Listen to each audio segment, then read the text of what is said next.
Good evening students. This is our part 3 video of flow of control. In part 1 and part 2 I discuss about sequential statement, conditional statement and iteration statement. In part 3 video I am going to discuss about jump statement. Let's start. What is jump statement? Jump statement are used to interrupt the normal flow of program. इसका मतलब है कोई भी programme हम लोग जब लिखते हैं उस प्रोग्राम के अंदर हम लोग क्या करेंगे, कोई भी स्टेटमेंट को अगर स्किप करना है, उस स्टेटमेंट के दूसरे स्टेटमेंट पे जंप करना है तो हम लोग क्या करेंगे, जंप स्टेटमेंट यूज़ करते हैं। जंप का मतलब पता ही है आप लोगों को कि मूव करना एक जगह से दूसरे जगह। तो 3 types of jump statement in C++ language. First one is break, second one is continue and third one is go to. तो what is break statement? Break statement क्या है?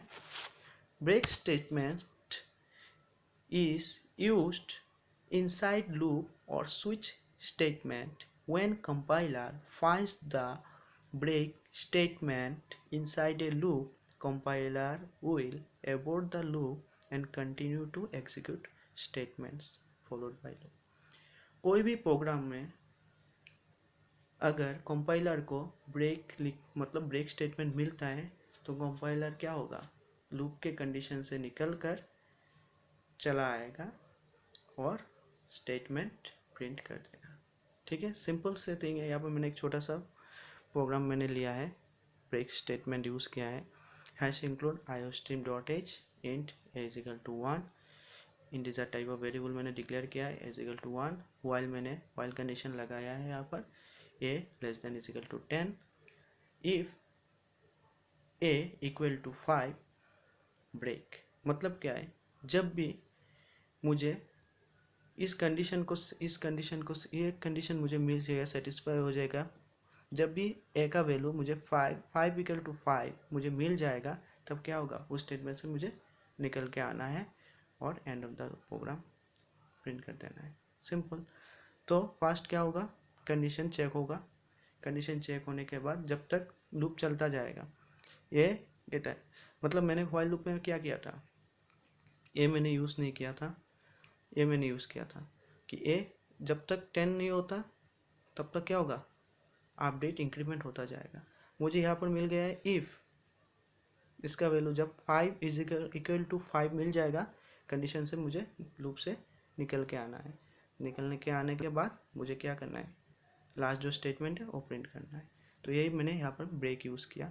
तो जब मुझे लूप एबोर्ट कब करेगा, मतलब ब्रेक कब हो जाएगा, जब मुझे 5 इक्वल टू 5 मिल जाएगा तब मैं लूप से निकल के आऊँगा, मतलब वहाँ से जंप कर जाऊँगा। इसलिए इसको बोलते हैं ब्रेक स्टेटमेंट।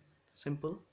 ठीक है, ये रहा आउटपुट। स्टेटमेंट 1 मैंने 1 लेस देन इक्वल टू 10। ठीक है, मैंने कंडीशन सेटिस्फाई 4 तक मैंने देखा। जब मुझे 5 इज इक्वल 5 मिल गया तो मैं उस लूप से ब्रेक हो जाऊँगा। And of the finish. Second जो है वो है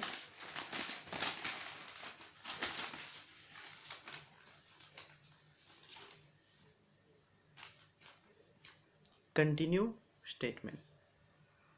ब्रेक स्टेटमेंट की तरह ही कंटिन्यू स्टेटमेंट भी है, सेम ही है। सो उसका कंटिन्यू स्टेटमेंट का डेफिनेशन क्या है?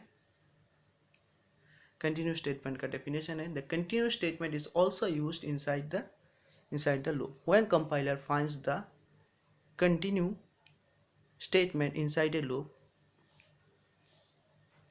compiler will skip all the following statement in the loop and resume the loop. मतलब कंटिन्यू स्टेटमेंट क्या है, the continue statement is also used inside a loop. Same thing, break जैसे use करते हैं, continue statement भी ऐसे use होता है। When compiler finds the break statement, continue statement, when a compiler finds the continue statement inside a loop, compiler will skip all the following statement in the loop and resume the loop. देखो यहाँ पर क्या हुआ, मैंने यहाँ पर 0 initialize 0 less than 10 true update होगा। यहाँ पर क्या हुआ, देखो इफ यहाँ पर जो कंडीशन मैंने लगाया है a इज इक्वल टू 5, मतलब जो कंडीशन मैंने दिया है ए 5 = 5 जब मुझे मिल जाएगा, जो कंडीशन में यूज़ किया है वो कंडीशन क्या हो जाएगा, स्किप हो जाएगा। स्किप होने के बाद उसके बिना जितना भी स्टेटमेंट है वो प्रिंट होगा, सिर्फ जो कंडीशन है वो सिर्फ प्रिंट नहीं होगा। देखो when a compiler finds the break sorry when a compiler finds the continue statement inside a loop, compiler will skip all the following statement in the loop and resume the loop। Simple. देखो इसका मतलब क्या है, continue statement programme के loops के condition के हिसाब से बीच वाले स्टेटमेंट को स्किप कर देता है। यहाँ पर कंडीशन जो है बीच वाले स्टेटमेंट को स्किप कर देता है। मतलब कंडीशन क्या है, 5 = 5, मुझे 5 = 5 उसी कंडीशन का मैं क्या कर दूंगा, स्किप कर दूंगा। मतलब देखो फर्स्ट जो प्रिंट हुआ है क्या है, स्टेटमेंट 1 प्रिंट हुआ है, स्टेटमेंट 2 प्रिंट हुआ है, स्टेटमेंट 3 हो गया, फिर से कंडीशन क्या था, इफ ए = 5। मतलब यहाँ पर मुझे स्टेटमेंट क्या प्रिंट क्या होना चाहिए था, स्टेटमेंट 5 प्रिंट होना था, लेकिन मैंने क्या किया है, उसको स्किप कर दिया है, उसको मैंने छोड़ दिया है। छोड़ने के बाद बाकी जो है उसको मैंने क्या है, रिज्यूम कर दिया है। स्टेटमेंट 6, स्टेटमेंट 7, स्टेटमेंट 8 कंटिन्यू चलता जाएगा। मतलब जो उस कंडीशन दिया है उसी स्टेटमेंट को मैं क्या कर दूंगा, स्किप कर दूंगा। वही है कंटिन्यू स्टेटमेंट का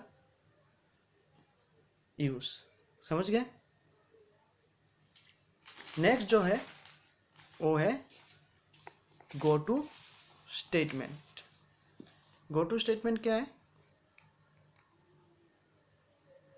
the go to statement is a jump statement which jumps from one point to another point within a function। Jump करता है एक स्टेटमेंट से दूसरी जगह, सभी जंप करते हैं, लेकिन गो टू स्टेटमेंट क्या है, go to statement is a jump statement which jumps from one point to another point within a function. Go to statement का सिंटेक्स क्या होगा, पहले सिंटेक्स लिख लो।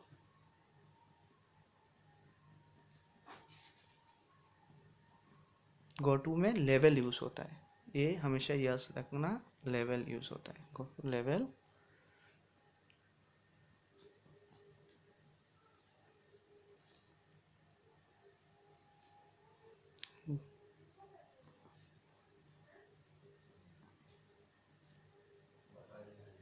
ये रहा गो टू स्टेटमेंट का, गो टू स्टेटमेंट का क्या सिंटैक्स। मैं एक एग्जांपल दूंगा गो टू स्टेटमेंट का। पहले गो टू स्टेटमेंट क्या है समझ में आना चाहिए कि गो टू स्टेटमेंट क्या है।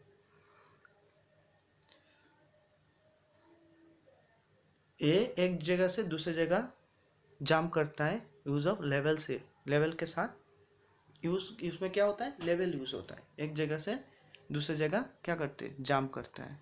ठीक है, ठीक है। तो मैं एक एग्जांपल देके आप लोगों को समझाता हूँ गो टू स्टेटमेंट का।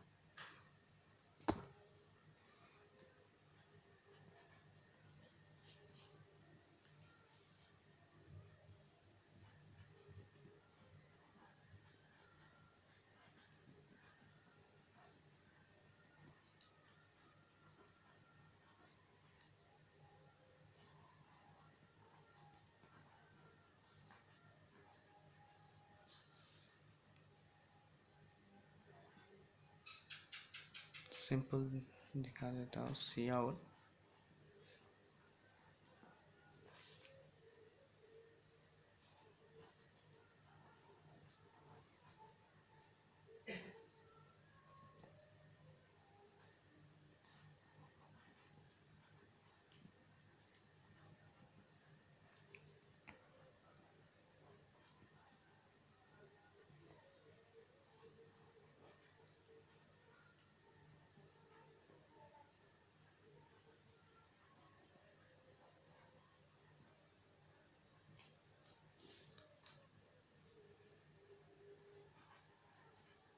मैंने क्या लिख दिया, देखो गो to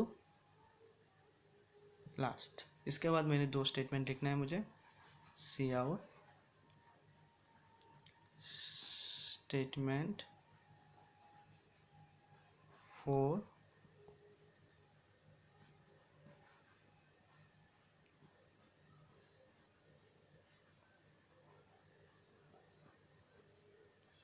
statement 5 last end of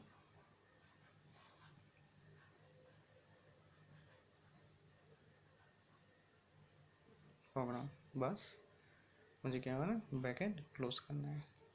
तो उसका आउटपुट क्या होगा, देखो ये मैंने 3 स्टेटमेंट लिखने के बाद C out statement 1, C out statement 2, C out statement 3, go to last. Simple सा, मुझे कहाँ मूव करना है, लास्ट में, एंड ऑफ द प्रोग्राम। तो उसका आउटपुट सिंपल होगा, स्टेटमेंट 1, स्टेटमेंट 2,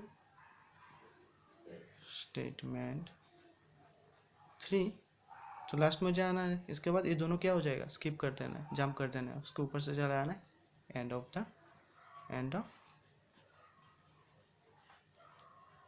प्रोग्राम। बस सिंपल, समझ में आ गया। तो वही है गो टू स्टेटमेंट का काम। Thank you. यही था फ्लो ऑफ कंट्रोल का बाकी जो पोर्शन बाकी था, जंप स्टेटमेंट वही बाकी था, वही go to statement, break statement and continue statement. Flow of chapter 1 का ये पार्ट 3 वीडियो है, आप लोग अच्छी तरह से देख लेना, ठीक है। Thank you.